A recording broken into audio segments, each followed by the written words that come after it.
Hey guys, welcome back to episode 3 of the Trevor May podcast. I'm your host, Trevor. Today we're going to talk about the process and what that actually means.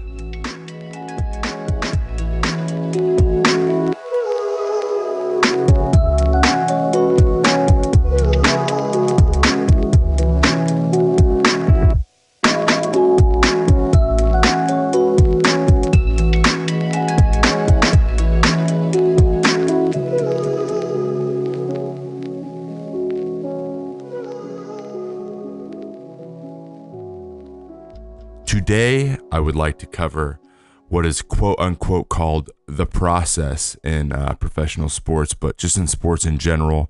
You may have heard of a coach of yours say when you played, or if you are currently playing, call living in the moment or focus on the process. I know that Joel Embiid likes to say trust the process quite a bit, the NBA player from the 76ers.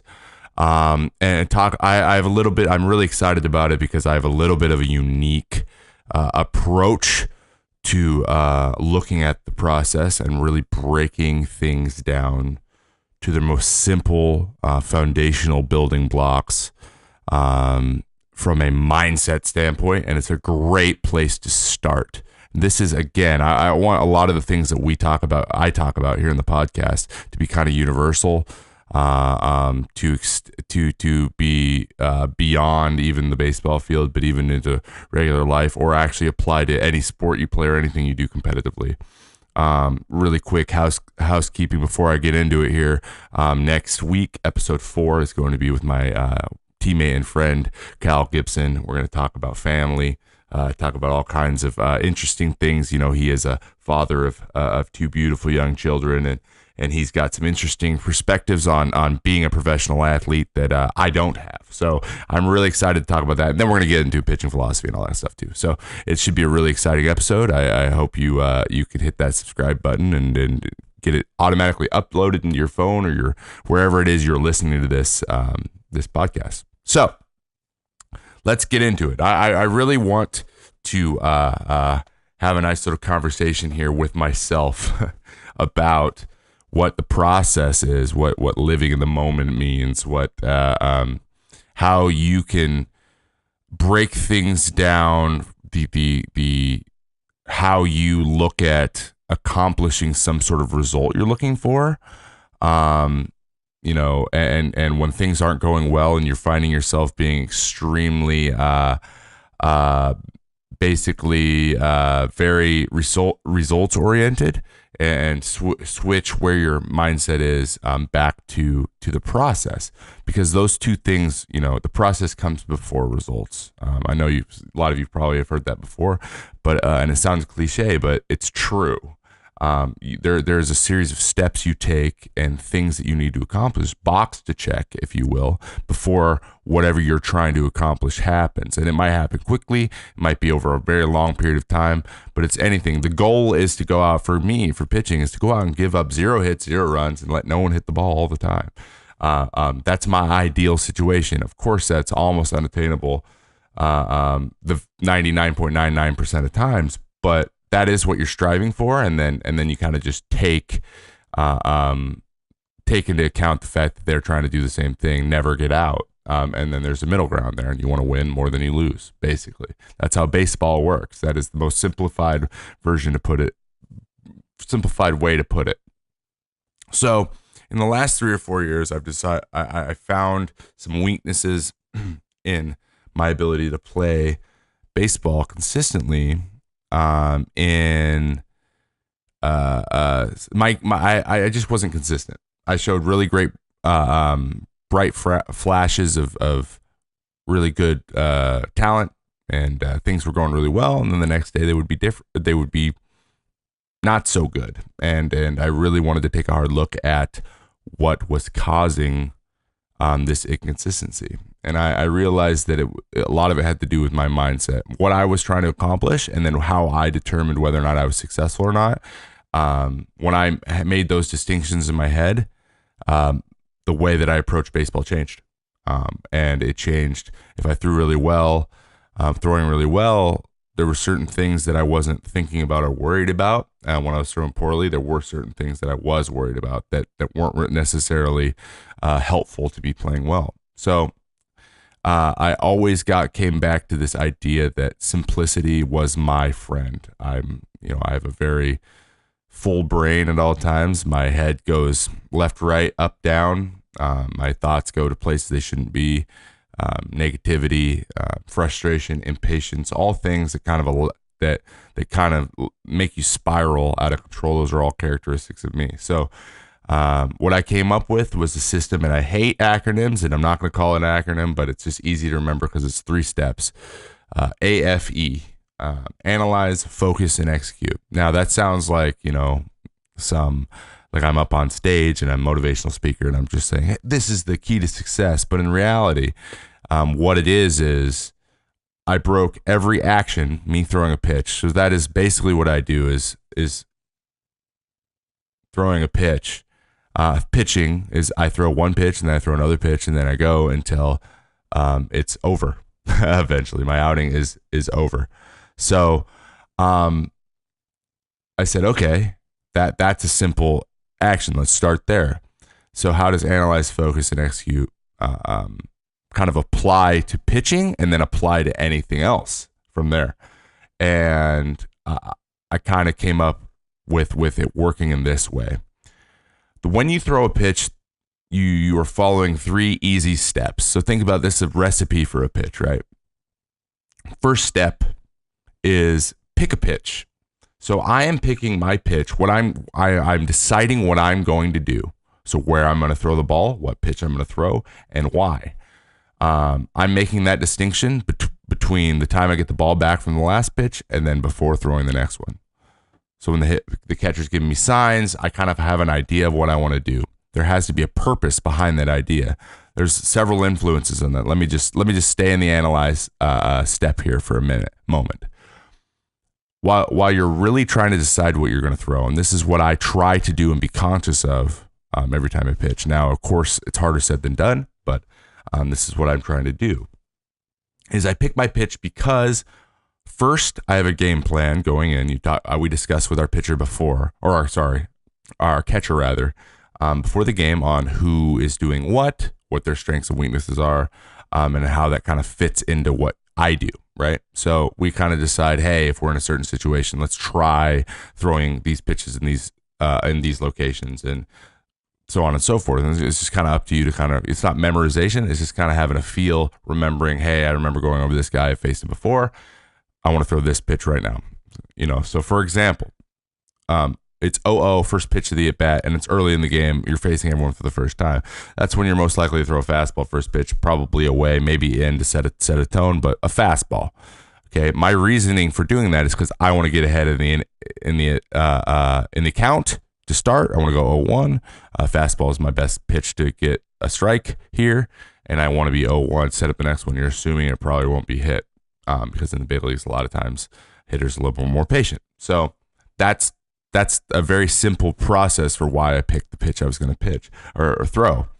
But there's other factors factor in, right? There's your game plan, like I said before. There is what his strengths are, what like there's certain pitches guys just crush no matter what. They're never off of that pitch. They're always looking for it. Or what their strengths are, their weaknesses, and then your strengths and your weaknesses. So that some days, like, one pitch is going to be really good. That's maybe not necessarily one of your best pitches, but you want to go there a lot, and it happens to fit right into their weaknesses. Then, that would be a good place to start. And finally, pretty much how you feel. Again, that fits into maybe your slider feels good that day. Maybe you're just able to control it really well, and other pitches aren't easily controlled because there's ups, downs, there's fatigue, there's things just you haven't had a good feel for it. It's not coming out of your hand right, whatever, and you have to make those decisions. All of those thoughts I just had will factor in to why you are picking the pitch that you're picking. All right. So let's assume that you pick your pitch. And you feel confident in it. You're like, okay, that's right.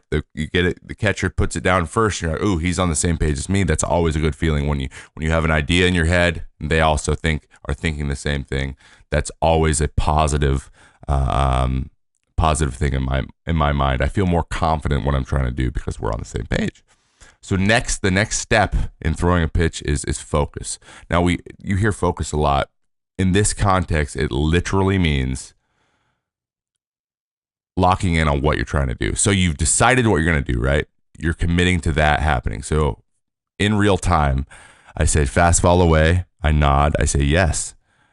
Now, my next step is to commit myself to hitting that spot. The only thing that matters in the whole entire world to me at this moment is throwing a fastball away and throwing it right to the glove. So if we rewind back a little bit to the beginning of this episode, I was talking about things I did not do well. The focus was a huge problem for me because at the time that I was like, I need to throw this here, this is the only thing that matters, I was thinking more along the lines of I need to throw it here, but I'm okay missing as long as they don't hit it. That was a flaw in my mindset. And I found it. I said, okay, I'm allowing myself to kind of be inconsistent in where I throw the ball because I feel like it makes me harder to hit, which was true to an extent, but it hindered me in being able to develop my control, and my brain was getting in my way. I was like, I want to throw it here, but I wasn't committed to throwing it there. I was committed to the guy swinging and missing at it. And that's just in order to pitch long into games and get a lot of innings and be kind of a workhorse guy, you got to focus more on a spot than the hitter. So I've tried very, very hard, and I saw some results start to improve because I changed this to I've really just through repetition after repetition after repetition, focusing on I want to throw it to this spot, and that's what matters to me. That the process of hitting a spot more so than the result of them not hitting it. So again, I've switched my focus from process or from result, actually what I wanted to happen on the pitch, to where I wanted to throw the ball, what I had control over. So that's the focus. You commit. You put every fiber in your being to I'm throwing that ball there because that's what I want to do.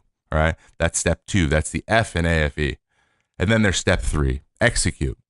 Now you hear baseball execution is the gotta execute pitches, right? You can't execute your pitches without 1, having a game plan, and 2, committing to the pitch. Those 2 things, if you don't do them consistently, you're just not going to execute consistently, which is what I found. My step 2, my focus had a flaw in it, which didn't allow my execution to be consistent, which then made me an inconsistent pitcher. So execution, the way you practice execution, that is what you're doing in bullpens. That is what you're doing when you're playing catch. That is what you're doing when you're at the field. That is what you're doing when you're working out and stretching and getting your body able to execute out on the mound, right? So all the mechanical work and everything, you're no longer thinking about it. Your body should just know how to get the ball to where your brain is telling it to throw because of all the work you put in off the field. And that's the point. A pitching coach may have come out to you if you're a young kid or you're a college kid, maybe, because I anticipate college players catching on to this podcast a little bit. If your pitching coach has ever come out to you and said, don't worry about mechanics right now, this is what they mean. You've done that work. Yes, there are small adjustments you need to make and things you'll feel in your body. You're like, okay, that felt weird. I need to make a little bit of adjustment to get it here or get it there. That's different than sitting and worrying about, whether or not your arms or whether or not something's messed up, right? Because at that point, you're just going to be chasing those things all day. It's making small adjustments and focusing on the execution of the pitch and then committing to the fact that you want that pitch executed. So if you're a starter, your goal is to go out, is to analyze, lock in, get your sign, focus, commit to where you're trying to throw the ball, and then execute that pitch. And you're trying to do that 100 plus times every game. And you want to have the mental fortitude and strength to make those pitches and do it over and over and over again. And you'll see guys who do this very well, they're successful in the long term. That is what brings, that is you are sitting there, you're checking off box, you're like, okay, did I analyze? I focused, and then I executed, and then I analyzed, and I focused, and I executed. And when something goes poorly, you can then go look back at those 3 steps, say, was there anything wrong here? And you're like, no, and a guy hits a double off the wall, and you say, I threw that exactly where I wanted to. I executed that pitch perfectly. Well, then you need to realize that you are only 50% of the baseball equation. The other 50% is a guy swinging the bat. And sometimes he might be up there with the same process in mind, and he might just win that time. And at that point, you just shrug your shoulders and move on to the next one. There's literally nothing you could have done, and that should make it easier to move on. And then here's another thing that I was struggling with. I didn't know to look at it in the step by step process. I wasn't looking so intensely at the process that I could pick out things that I needed to work on and develop my strategies. But when things went poorly, I always assumed it was on me, right? Or I always assumed that I could have done something. And sometimes you can't, right? And so when you make the distinction, I couldn't have done anything about that, it is then a skill to move on. It's easier to move on when you feel like that's not on you, right? So I decided I have not mastered this. I just disclaimer: Trevor has not mastered this. Trevor has not pitched. I have not pitched in 18 months, and this is part of my angst to get back on the mound because these are things that were all starting to come together for me. This mindset was producing desired results at the big league level. I was comfortable out there, and I was getting helping my team the way I wanted to help my team. But then, and injuries, a couple of injuries have derailed me, and that's why I'm so excited because I want to go back on the mound and I want to continue to see my progress as I focus on each element of the process and moving forward in that way. And then results follow. If you check every box and you're consistently checking every box, it's giving you opportunities to look at each element and know where your improvements can be made. But as long as you check all the boxes, the results will eventually be coming. You'll be consistent in whatever your talent level is, whatever your skill set is, it will be consistent. And consistency is everything in baseball, especially for me. Play 162 games. I'm hoping to start 32 times. If you are inconsistent, if 10 of those starts aren't good, you are not going to hang around long. Even if the other 22 are really good, you're just not. You're not going to be the best pitcher you can be. This idea in my head. The way I move through these steps and think about it will allow me to get as good as I'm going to get physically, talent-wise. I'm going to make the most out of who I am. And that's all that matters to me, right? Because if I make the most out of what I'm doing my job to the best of my ability, and that's success. Now, this all sounds so simple and so easy, right? But focus out on the mound. You're out there and you're like, well, I'm pitching. All I'm thinking about is pitching. No, you're not. You are absolutely not. Things are coming in your head. Oh man, I can't walk this guy. Oh man, can't give a double here. Oh, I really hope I don't give up a homer. Oh, I hope this doesn't spiral out of control. Oh, if I give up this run, my ERA will go to this. If you think I've never done math out on the mound, you're sadly mistaken. I've literally been. I remember a game in Double-A where I was literally figuring out what my ERA was in the middle of an inning. That is insane to me. I cannot believe I did that one day. Right? So, again, that factored into where's my focus? Where's my head at? So, the way I've improved on my focus, the middle step was my weakest step, focusing on what I was doing the entire outing and not losing it. And then when I did lose it, getting it back very quickly by locking back in on where's my focus on the pitch, the building blocks of pitching. Right? These are the foundation of pitching. Those 3 steps, A, F, E. Right?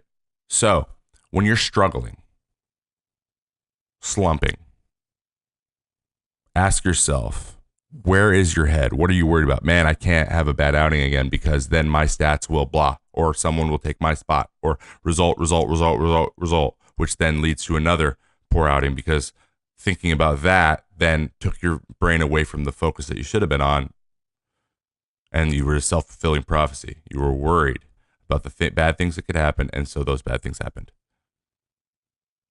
By thinking about them, it's not that you were moving yourself towards them, it's that you weren't thinking about the thing you were supposed to think about. That's how it works. So when you have a slump, it's usually a focus on result And you need to take it back to what is a simple thing that I can see myself successfully doing. And I always take it back.